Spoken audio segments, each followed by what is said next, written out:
तो आज हम लेकर आए हैं आपके सामने मिश्रक गण। मिश्रक गण जो कि चैप्टर नंबर 12 है, टर्म 3 में है और शॉर्ट आंसर क्वेश्चन आते हैं। इसमें ज़्यादातर कंपोजिशन पूछता है, गुण कर्म पूछता है, थेरापेटिक यूज़ पूछता है एंड इसमें बहुत सारी चीज़ें शामिल हैं जो कि आपका आना चाहिए। बृहद पंचमूल, लघु पंचमूल, इस प्रकार से बहुत सारे हैं। लेकिन आपको जो है वो मैं एक एक करके इम्पॉर्टेंट बताऊंगी कि ये तो चीज़ याद होना ही चाहिए, बाकी आपकी मर्जी। अगर आपसे कोई पूछे कि द्रव्य की परिभाषा क्या होती है तो हमेशा याद रखिएगा कि द्रव्याणाम नाम रूपाणी गुण कर्माणि, या फिर याद रखिए यत्र आश्रितता कर्म गुणा कारणम समवायी यत् तत् द्रव्यम। किसी भी चैप्टर को पढ़ने से पहले हमेशा द्रव्य गुण के बारे में याद रखना कि क्या होता है। अब हम पढ़ते हैं इसके बारे में कि मिश्रक गण क्या होता है। मिश्रक से समझ में आ रहा है मिक्स, मतलब दो या दो से चीज़ें ज़्यादा मिली होंगी तो उसे मिश्रक गण बोला है। अत्रौषधानां मिश्रीकृत्य गणरूपत्या अभिधानादस्य मिश्रक संज्ञा। ये हमारे आचार्य सुश्रुत ने श्लोक बोला है, वो हमारे आचार्य गुरुदेव ने बोला है, क्लास टीचर ने, कि ये याद होना ही चाहिए मिश्रक गण के अंतर्गत। तो इसका मतलब क्या है कि समान आकारिक यानी कि स्वरूप और औषधीय क्रियाओं वाले कई औषध द्रव्यों के संयोजन की गण रूप में मिश्रक गुण कहा जाता है। यानी कि जो भी स्वरूप है, जो भी क्रियाएं हो रही हैं औषधियों की, उन सभी का जो संयोजन होता है, उनके गण रूप में जो मतलब संयोजन हो जाता है, तो उसको हम क्या बोलते हैं, मिश्रक गण बोलते हैं। ठीक है।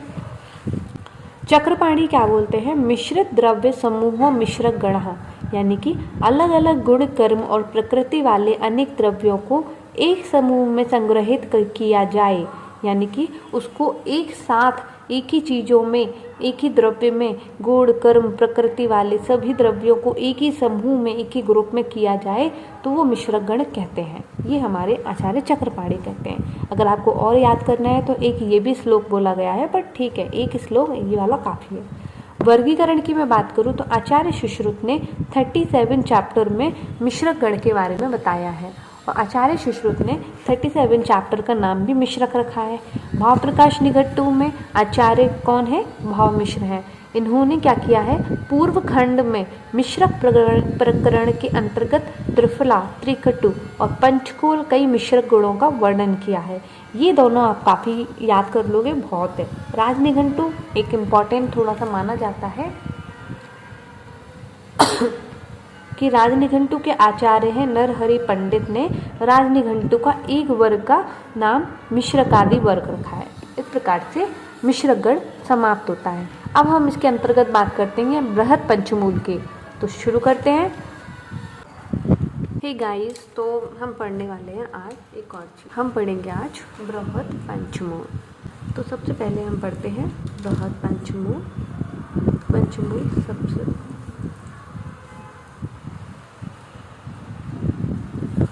बिल्वांगनी मंथ टुटुक पाटला काश्मीरी चेती महत, ये हमारे आचार्य सुश्रुत ने बोला है।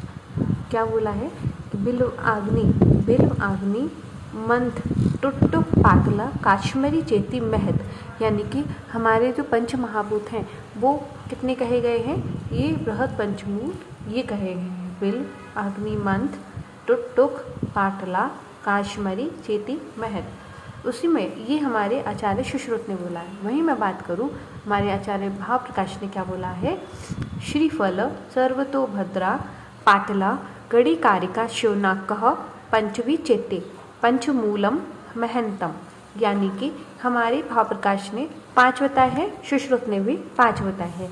तो हमारे बृहद पंचमूल कितने होते हैं, 5 होते हैं। बृहद का मतलब होता है बड़ा वृक्ष, यानी कि जिसकी मूल बहुत गहराई तक गई हो, उसको बोलते हैं हम बृहद पंचमूल। बृहद पंचमूल जो है वो 10 मूलों में 5 बृहद होते हैं और 5 लघु पंचमूल होते हैं। तो जो 5 बताए गए हैं वो बृहद पंचमूल हैं, जो कि पहले नंबर पे आते हैं। तो बृहद पंचमूल के वर्णन हम आगे देखते हैं। सबसे पहले आता है बिल्व, उसके बाद अग्निमंथ, श्योना, पाटला एंड काश्मीरी।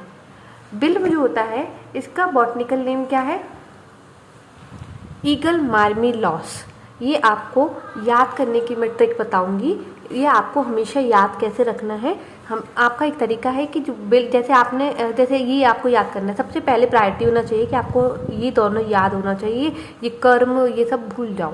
ये दोनों याद रखने के लिए एक ट्रिक है जो कि शायद मैंने अपने एग्ज़ाम में ट्राई किया था लास्ट के 2 दिन में, और मुझे ये सब याद हो गया था थोड़ा थोड़ा।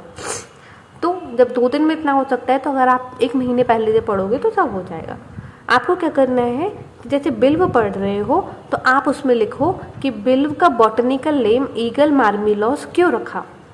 अगर हम ये सर्च करते हैं तो हमें इसका रीज़न मिलेगा, और जब आपको इसका रीज़न मिलेगा तो आपको वो चीज़ याद होगी कि हाँ बिल्व ईगल मार्मिलोस, इसकी फैमिली है रुटेशिया फैमिली, थोड़ी अलग है इसलिए ये याद हो जाती है। अग्निमंथ को ही हम सर्वत भद्रा बोलते हैं। इसका बॉटनिकल नेम है प्रेमना मुक्रोनाटा, पर्विनेशिया फैमिली एंड शोथर। शोनक इसको हम टुट्टुक बोलते हैं, इसका बॉटनिकल नेम है ओरोक्साइलम इंडिकम। अगर आप मुझे सुनोगे और आप भी बोलोगे तो ये चीज़ आपको याद होगी, लेकिन एक बार में नहीं। अगर आप रोज़ इसको रिवीजन करोगे, रोज़ इसको अगर आप याद नहीं कर रहे हो सिर्फ पढ़ रहे हो तो याद हो जाएगा। शोनक ओरोक्साइलम इंडिकम, इसका फैमिली है बिग्नोनेशिया फैमिली।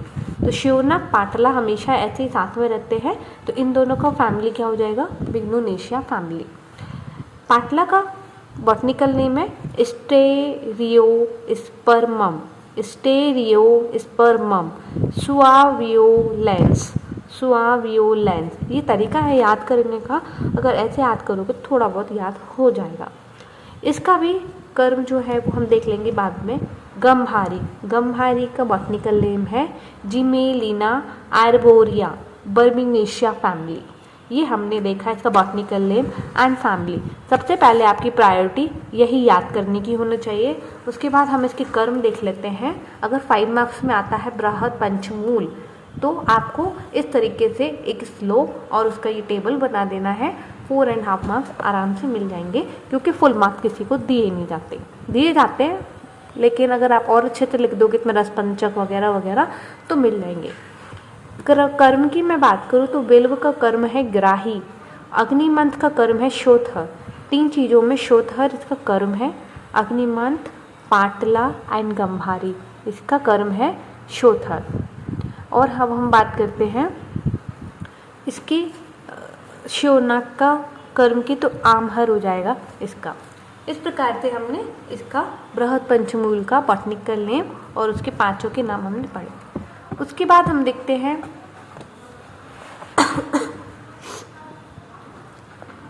ये देखते हैं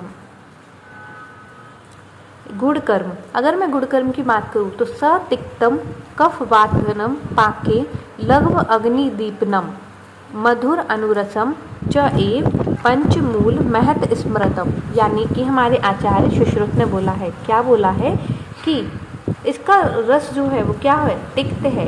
इसका जो दोष कर्म है वो क्या है, वात को कम करने वाला है, कफ को कम करने वाला है, और क्या है लघु गुण है, और क्या है अग्नि को दीपन करता है।